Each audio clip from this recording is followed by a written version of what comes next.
Fala pessoal, tudo bem com vocês? Bora falar do Timão que empatou em 2-2 com a Portuguesa no Pacaembu, na volta do Timão ao Pacaembu. O Corinthians melhora no segundo tempo, mas alguns erros graves de alguns jogadores específicos custaram caro. A gente vai falar sobre tudo isso. E time alternativo, o Timão já classificado, muitas questões dentro de um contexto para a gente analisar.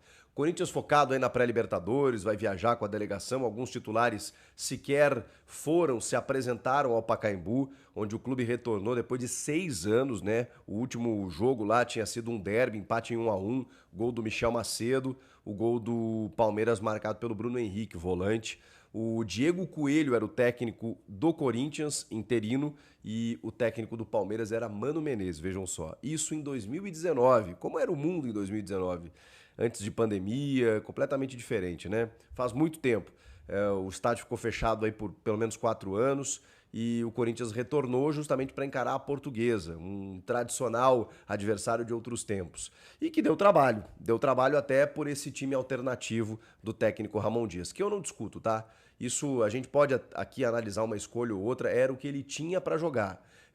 Podemos questionar uma questão de alteração aqui e ali também, mas, gente, o plano para esse jogo era ok, né? Talvez até pontuar, vencer. O Corinthians acabou ficando no empate. Poderia ter vencido, a gente vai falar sobre isso. Mas a questão é que você precisa planejar a semana que vem. E aí tem uma viagem longa para Venezuela, tem um jogo dificílimo, mesmo que o adversário seja desconhecido, né, um estreante nessa fase, aí não tem problema. O Corinthians tem que pensar nele, tem que pensar em fazer o resultado e tem que ter os seus principais jogadores a pleno. O Ramon opta por preservar bem o time, para descansar muita gente, incluindo o goleiro. E eu já vi questionamentos aí do tipo, pô, goleiro é difícil o cara poupar, né? Eu acho que não era só uma preservação ao Hugo Souza. Era também minutagem a Matheus Donelli, do tipo, ele começou o Campeonato Paulista titular, porque o Hugo tava com um desconforto, umas dorzinhas ainda, né? E demorou para voltar, voltou no clássico contra o São Paulo, não saiu mais. E o Donelli, que começou o ano até fazendo boas defesas e tal, tendo boas atuações, a gente pensou, opa, o Donelli talvez tenha amadurecido, evoluído, né? A ponto do Corinthians poder ter o Donelli como um reserva ou substituto de Hugo. E mais uma vez ele se provou insuficiente. Fez uma ou outra defesa, mas ele é goleiro, ele tá lá para isso, né? Tem um chute na trave que ele ia tomar o gol, na sequência tem o rebote, aí ele faz uma bela defesa, né? Ele amplia o espaço e o cara chuta em cima dele. Mas de resto, assim, o Donelli toma gols de bolas defensáveis, bolas no canto dele, bolas que ele não faz uma defesa difícil, ele não faz a defesa. Eu sei que o nível de comparação com o Hugo ele é desleal, porque o Hugo é absurdo o que esse goleiro faz, né? E ele pega realmente as bolas mais difíceis, a bola espetacular, o milagre, o Hugo faz. O Donelli não, né? O Donelli não faz o milagre e nem pega as bolas defensáveis. E aí a gente começou a ver que dentro dessa escalação do Ramon, tem algumas soluções encontradas por ele dentro do elenco do Corinthians que não podem ser soluções. Em algum momento da temporada isso vai fazer falta. Nem vou dizer vai, né? Mas pode fazer falta. Porque você depender de jogadores que não estão no nível do elenco, eu sei que quando você tira o time titular e bota o reserva, a tua tendência é diminuir qualidade, porque tem um motivo pelo qual esses caras são titulares e esses reservas. Agora, quando cai demais, quando esse nível cai demais, aí você tem que montar um elenco para aproximar, pelo menos, né, dos reservas em relação à qualidade dos titulares. O Donelli é um que, hoje, se o Hugo não joga, é convocado para a seleção, tem uma suspensão e tal, a preocupação ela existe, porque aí, daqui a pouco, no momento crucial, você precisa botar o Matheus Donelli e ele não passa segurança, infelizmente. E olha que o Corinthians já testou ele várias vezes, mas eu acho que realmente a coisa não aconteceu nesse sentido. Tem o Felipe Longo, né, que tá na seleção sul-americana. Eu acho que volta aí daqui a pouco, né, sobe algumas casas nesse sentido. Vamos ver. O Corinthians começou com o Léo Maná na direita, o Matheus Bidu na esquerda, dupla de zaga o Félix Torres e o Kaká. O meio de campo era meio diferente aqui, né? Deixa eu até pegar. O meio de campo tinha o Rian, o Charles e o Alex Santana, 3 volantes, e o Igor Coronado, né? Aquele tripé com o Igor na ponta do Losango, com o Romero e o Thales Magno no ataque. Um ataque de movimentação, mas que o Corinthians pouco conseguiu produzir. O Coronado tentou enfiar uma bola ou outra e tudo mais, mas o volume ele foi todo da Portuguesa. A Portuguesa teve mais volume, teve mais posse de bola, ficou mais com a bola, agrediu mais o Corinthians e o Corinthians estava tendo muita dificuldade para encontrar a Portuguesa. Até que vem um gol de algumas chegadas já da Lusa, né, no primeiro tempo, até que vem um gol com chute no cantinho, a defesa fica olhando, ninguém faz cobertura, e aí a gente começa a entender já de novo algumas clarezas aí no sentido de elenco, né? Já vou falar sobre isso. Vem o segundo tempo e o Corinthians melhora substancialmente. Exatamente por uma troca que o Ramon e o Emiliano fazem. Não necessariamente pela troca individual feita, mas coletiva. Por exemplo, ele tira o Rian, tira um volante e bota o Pedro Raul.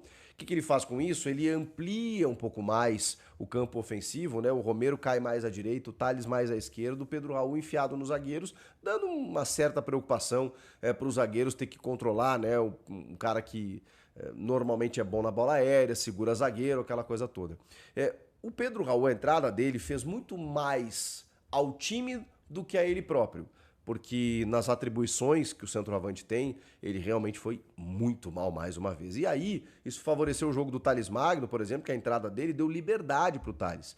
E o primeiro gol sai justamente assim, numa combinação entre ele e o Matheus Bidu pelo lado esquerdo. Ele puxa a marcação, dá o passe e o Bidu vai à linha de fundo, quase à linha de fundo, e chuta cruzado. A bola vai no meio das pernas do goleiro, 1-1, o Corinthians acaba empatando. Depois, numa jogada individual do próprio Thales Magno, a gente tá falando disso de 7 minutos o empate, 19 o gol da virada. Ele faz a jogada, ele sofre a penalidade, ele bate e converte. O Romero chegou, o Romero já perdeu 2 pênaltis esse ano, né? Então sempre tem aquela desconfiança. Então o Thales foi lá e converteu, o Romero entregou a bola ao Thales, e o Thales, o principal jogador do Corinthians em 2025, foi lá e estava dando a virada para o Corinthians naquele momento. Só que aí, de novo, as falhas defensivas apareceram, de novo, né, já tinha tido essa bola na trave que o Donelli tem que fazer um milagre, de novo a bola vem cruzada e o Maceió acaba premiado com o gol, ele que deu assistência para o gol do Jajá e no primeiro tempo apareceu muito bem. Pois bem, 2-2. O que ficou evidente para mim nesse sentido? Que o Donelli não pode ser um substituto do Hugo Souza. Nesse momento pode. O que eu digo é mais pra frente. Em momentos cruciais. Cara, o futebol tem dessas coisas. Você perde o teu goleiro por uma semifinal de Copa do Brasil. E aí você tem que contar com o Donelli, eu acho muito arriscado. O Léo Maná eu acho que chegou num limite. Eu não sei se ele passa desse limite. E entrou no segundo tempo o João Vitor Jacaré com muito mais disposição, com muito mais pulmão, com muito mais força, mas também resta saber se ele vai manter essa regularidade, né? Tem que observar mais. Ou ir ao mercado, né, gente? Eu sei que lateral é artigo de luxo, mas vai ficar dependendo desses caras até quando? No lado esquerdo, o Bidu foi titular, fez o gol, mas ele deixa muitos espaços defensivos. Então, o questionamento ao Bidu é válido. Só que quando eu não jogo o Bidu, eu jogo o Hugo. E eu não consigo entender porque o Hugo é titular do Corinthians, não tem nível para estar no Corinthians. E o Bidu, cara, com muito esforço também, ok, merece a sua chance, mas com muito esforço. Será que é o Bidu a solução? Aí agora parece que está contratando o Fabrício Angileri, que é o lateral esquerdo argentino do River Plate, né, muitos anos por lá, e que está jogando no Getafe da Espanha. E aí a informação do Pedro Ramiro, inclusive, é que o Bidu seria colocado para negociação. O cara que melhor terminou a temporada, dono da posição, de repente vai ser rifado. Mas o Hugo segue aqui. E o Palácios eu não vou nem falar, porque eu já me estressei horrores com isso, né? O que acontece?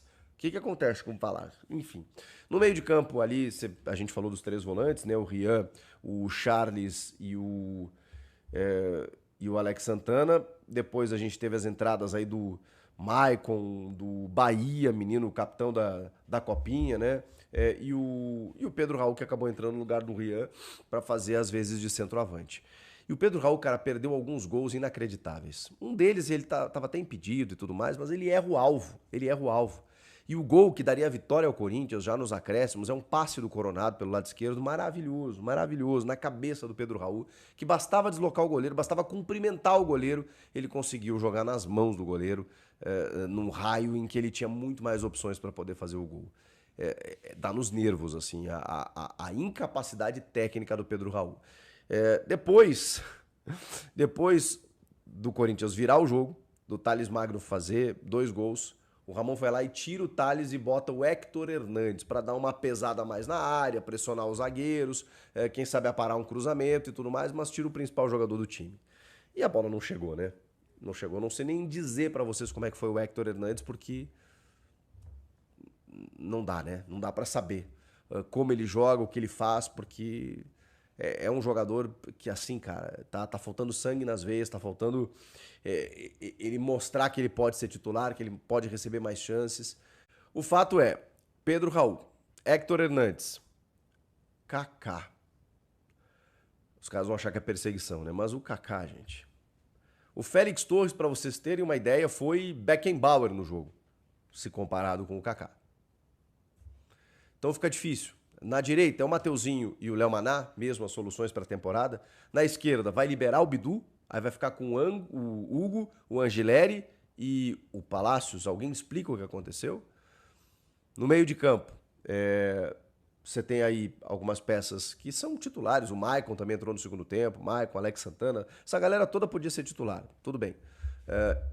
Falta qualidade justamente num substituto para o Hugo, num zagueiro para substituir o Kaká. Nas laterais, acho que são questionamentos.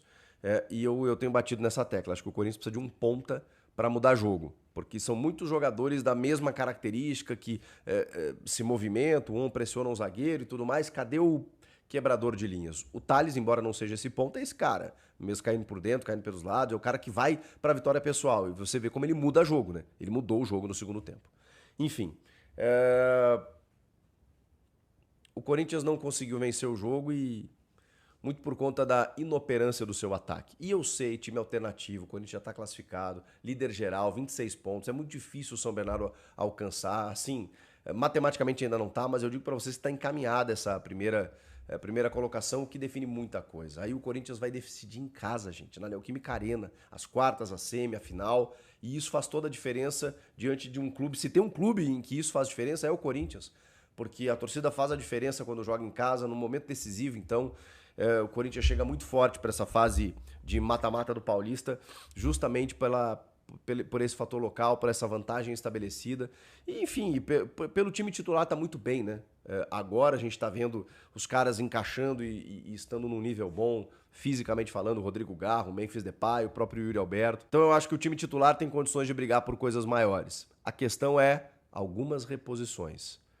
Elas inspiram um cuidado maior, para saber até se o Corinthians não precisa ir ao mercado, porque depender dessas figuras no momento decisivo pode custar caro. Salve nação, tudo jóia? Gente, sou eu de novo, Mineirinho na voz, passando aqui para trazer as últimas atualizações do Corinthians e vamos iniciar o vídeo reagindo o que o jornalista esportivo Chico Garcia analisou o Corinthians. Eu assisti o jogo também, não gostei do jogo. Achei que foi um Corinthians preguiçoso, achei que foi um Corinthians que não mostrou ânimo, não desempenhou um bom futebol. O Corinthians tem alguns jogadores que o técnico Ramon Dias não pode contar. O ruim de você ter um trocadilho, um jogador ruim no seu time, é que em algum momento você vai precisar dele. Então, para mim, o técnico Ramon Dias fez uma escalação correta. É o que ele tinha de melhor naquele momento. Por quê? Na quarta-feira, o Corinthians enfrenta a Universidade Central da Venezuela, né, pela pré-Libertadores. Pré-Libertadores é um jogo dificílimo. Ah, mas quem é a Universidade Central da Venezuela? Cara, Libertadores reserva sua surpresa. Não é à toa que o Corinthians acabou sendo eliminado em um momento pelo Tolima e pelo Guarani do Paraguai, né? Então, também ninguém conhecia o Guarani do Paraguai nem Tolima. O Corinthians foi desclassificado. E o Corinthians viaja amanhã, na segunda-feira, para a Venezuela. Venezuela não é ali. Venezuela é muito longe. O Corinthians não está indo para o Uruguai, Paraguai, que é bem mais perto. O Corinthians vai fazer uma viagem muito longa. Por que eu estou destacando a viagem? Porque vai chegar muito cansado. E o jogo já é na quarta-feira. Então o Ramon Dias tinha que escalar um time alternativo. E ele escalou um time alternativo. E o time que ele escalou tinha condições suficientes, se tratando de nome, para ganhar da Portuguesa no Pacaembu. Corinthians, há quase 7 anos não jogar no Pacaembu. O último jogo foi com o Palmeiras. Um empate em 1-1. Michel Macedo fez gol pro Corinthians. E o Bruno Henrique fez gol pro Palmeiras. E o Corinthians retornou ao Pacaembu e não saiu de lá com a vitória. Tava perdendo o jogo no primeiro tempo. Aos 40 minutos do primeiro tempo levou o gol da Portuguesa. No início do primeiro tempo, aos 8 minutos, o Corinthians empatou 1-1 e depois virou para 2-1. Aos 28 do segundo tempo, o Corinthians levou o gol de empate em 2-2. Mas muito por falhas individuais. Para mim, ontem, o goleiro do Corinthians, o Donelli, não foi bem. Donelli é criado no terrão? Sim. É corintiano? Demais. Mas ele não é o goleiro de uma bola milagrosa. A gente comparar o Donelli com o Hugo Souza é uma brincadeira. O Hugo Souza faz defesa estratosférica, defesas surreais, né? Coisa que o Donelli não consegue fazer. Infelizmente, ele não levou mais gol porque 2 bolas foi na trave, mas já tinha passado por ele. Era gol. Então, eu não sei se está no momento do Corinthians colocar o Felipe Longo para dar uma oportunidade, né, em alguns jogos desse nível. Ontem não daria porque o Felipe Longo está com a seleção sub-20. Ele e Breno Bidon. Breno Bidon, inclusive, vai ficar na Venezuela para ser reintegrado ao grupo do Corinthians para o jogo de quarta-feira contra a Universidade Central. Um jogador espetacular que terminou a temporada também 2024 em alta como titular do Corinthians. Então, sinceramente, o Matheus Donelli, por mais corintiano que seja, acho que não é goleiro pro Corinthians. Falta técnica para fazer aquela defesa milagrosa.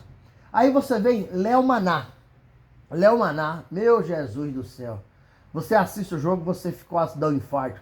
É muita jogada errada, é muita falha, é muita falta de técnica, experiência. Meu Deus do céu, não foi bem. Para mim, esse foi o cara pior em campo, Kaká. Kaká não pode jogar no Corinthians, gente. Kaká não tem condições técnicas de jogar no Corinthians.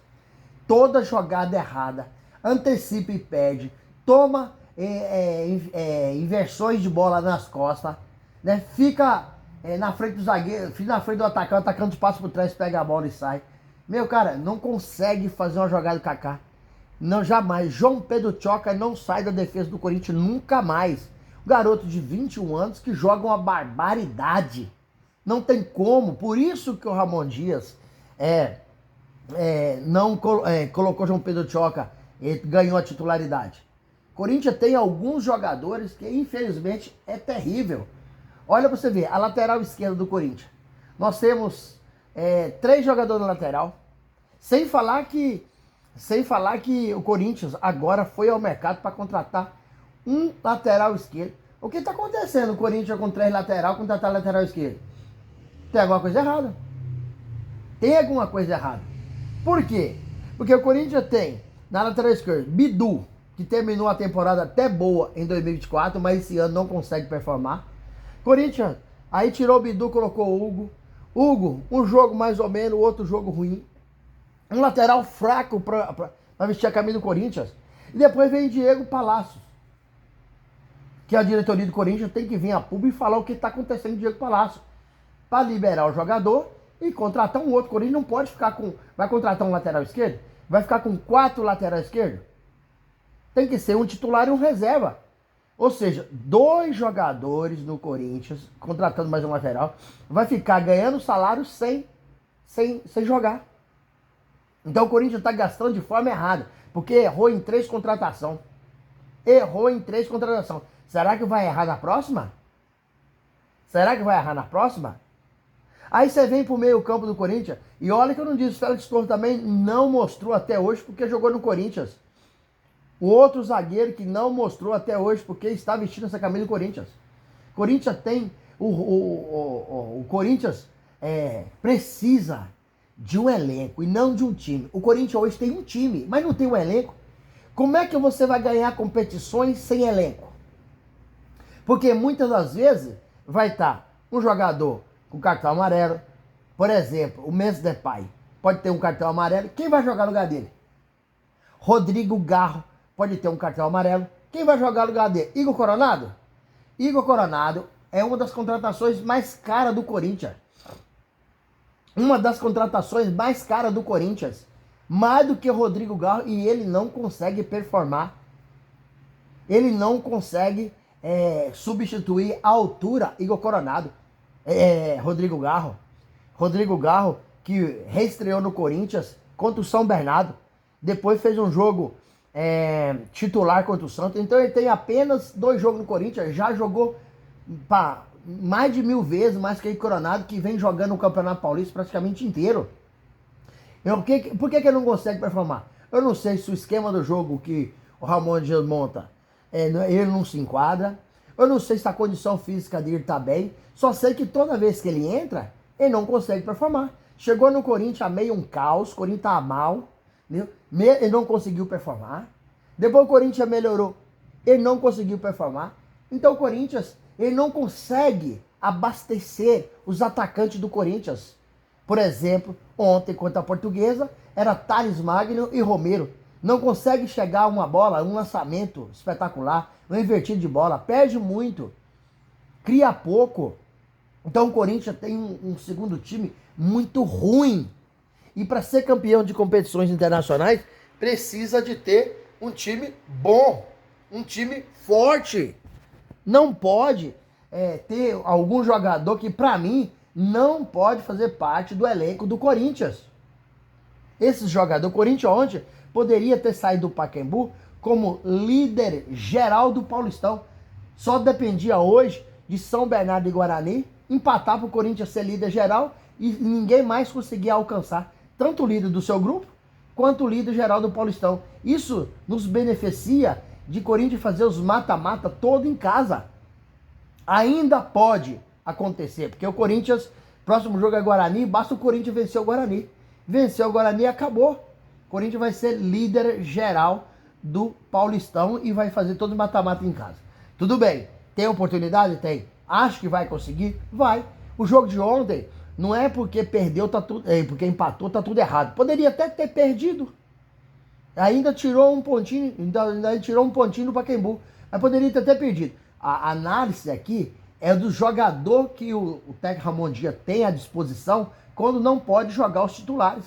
São jogadores fracos. São jogadores que não têm capacidade para vestir a camisa do Corinthians. Isso me preocupa muito, vindo em competições internacionais como a Libertadores. Corinthians tem tudo se tivesse um bom zagueiro. Um zagueiro excelente para jogar ali, um jogador nível seleção, para jogar ao lado de André Ramalho. Estaríamos tranquilos. Tivesse ali um lateral esquerdo espetacular. Não temos. Tem um lateral direito, Mateuzinho, está vivendo uma boa fase. Mas também o Corinthians precisava ter outro cara ali do mesmo nível de Mateuzinho para melhor. Porque o dia que o Mateuzinho não performasse, o Corinthians sacava e colocava esse outro que entrava e fazia a diferença. Corinthians, agora do meio campo para frente do Corinthians, acho que é um time bom. O time é bom no meio campo para frente do Corinthians. Mas a nossa defesa, o problema do Corinthians não é marcar gol. O Corinthians sempre vai marcar gol. O problema do Corinthians é a defesa ser fraca. Aí muita gente fala, mas peraí, eu vejo a imprensa comentar que Memphis Depay é um jogador caro, mais de 3 milhões. Memphis Depay é um jogador barato. Porque ele se paga, olha a análise. Nós temos que ver custo e benefício. O que é custo? O que é benefício? Ó, o Memphis Depay, ele se paga um salário de 3 milhões de reais e ainda sobra muito dinheiro pro Corinthians por tudo que ele faz. Tanto dentro de campo, que é um jogador espetacular, de outro patamar, de outro nível, quanto fora de campo, que ele faz um trabalho social incrivelmente maravilhoso nas comunidades. É um cara que sabe a dificuldade das comunidades. Então, esse cara se paga. E Coronado? E Coronado ganha em torno de 2 milhões de reais por mês, né? Com o seu staff, junto com o seu staff. Mas só que esse jogador é caro, porque ele não se paga. Ele não joga bem. Ele não performa. Ele não faz o diferencial. Ele não faz o diferencial pro time sair vencedor. Então esse jogador é caro. Rodrigo Garro, Memphis Depay e Yuri Alberto, esses caras não são caros porque eles se pagam e sobra jogador pro clube. Então, não tem negócio de caro ou barato. Aquele jogador pode ganhar até pouco, mas não performance, é um jogador caro. O clube está tirando dinheiro de outro lugar para pagar para ele. O jogador que chega e faz a diferença, como o Memphis Depay está fazendo, o Yuri Alberto está fazendo, e Rodrigo Garro, são jogadores baratos. E o Yuri Alberto, ele passou por uma fase muito difícil, passou, mas ele teve a persistência, não deixou de trabalhar, lutou, e com a chegada do Memphis Depay, ele acabou potencializando o futebol de Yuri Alberto, e o Rodrigo Garro também estava tentando jogar, mas estava muito difícil. O Corinthians numa pressão incrível, ficou aí praticamente 28 rodadas na zona de rebaixamento do Brasileirão. É uma coisa assim surreal, né? Porque o Corinthians é um time grande, é um time que vive de pressão. Então todo mundo cobrando. E aí o jogador sentiu a pressão. Mas o Messi chegou, colocou qualidade no time e o Corinthians começou a funcionar como uma orquestra. E aí terminou classificado para a pré-Libertadores de forma automática para a Copa do Brasil. Então o Corinthians precisa de fazer um elenco. Aquele cara que não tá rendendo, não pode ficar no Corinthians. Kaká, Léo Maná, entendeu? Hugo lateral, Bidu, Palácio, esses caras não tá funcionando. Então o Corinthians precisa tirar e fazer boas contratações. Não é à toa que o Fabinho Soldado tá no mercado sondando, fazendo proposta, tentando contratar lateral. E precisa. Corinthians precisa de ser campeão esse ano, nesse ano de 2025, de um título importante. Precisamos de sair da fila. Precisamos sair dessa fila aí de tantos anos. O último título foi em 2019. Tantos anos sem ganhar nada. E chegou o momento. Nós temos um time bom, mas não temos um elenco bom. Pelo menos é a minha opinião. Eu não sei qual que é a opinião de vocês. Não sei o que vocês acham, mas eu gostaria de saber. Qual que é a sua opinião? Corinthians precisa tirar Kaká, Léo Maná, os laterais esquerdos e contratar outro jogador para ter um elenco bom e não apenas um time? Deixa aqui no canal o seu comentário, deixa o seu like para o YouTube recomendar o nosso vídeo para toda a nação e deixe também sua inscrição para a gente continuar crescendo aqui no canal. Sem mais delongas, até o próximo vídeo. Tchau, tchau.